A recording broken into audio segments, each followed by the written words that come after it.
imenikuta wakati hapa niko nyumbani hiyo taarifa, na kitu ambacho kimenishangaza zaidi, yani nimemkumbuka tu mzee. Unajua kwa siku since nimesikia tu tetesi anaumwa na nini, nimepiga sana simu yake haipatikani, maana kwa sababu tunawasiliana mara kwa mara.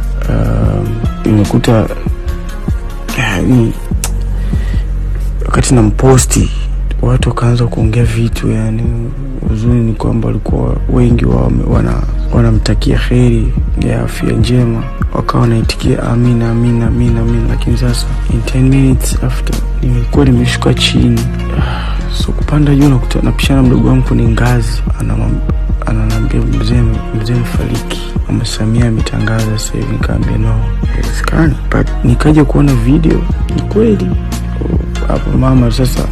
Mama na ndugu zangu pale nyumbani wakaanza kulia. Mama ndo alikuwa na pressure zaidi, sababu mamangu anasema yani kilio chake ni kwamba yeye ndo alimchagua Magufuli toka mwaka 95, na nilimwambia hata mzee kwamba mamangu alikutabilia toka mwaka 95 wakati yeye yuko katika mambo ya waziri na nini.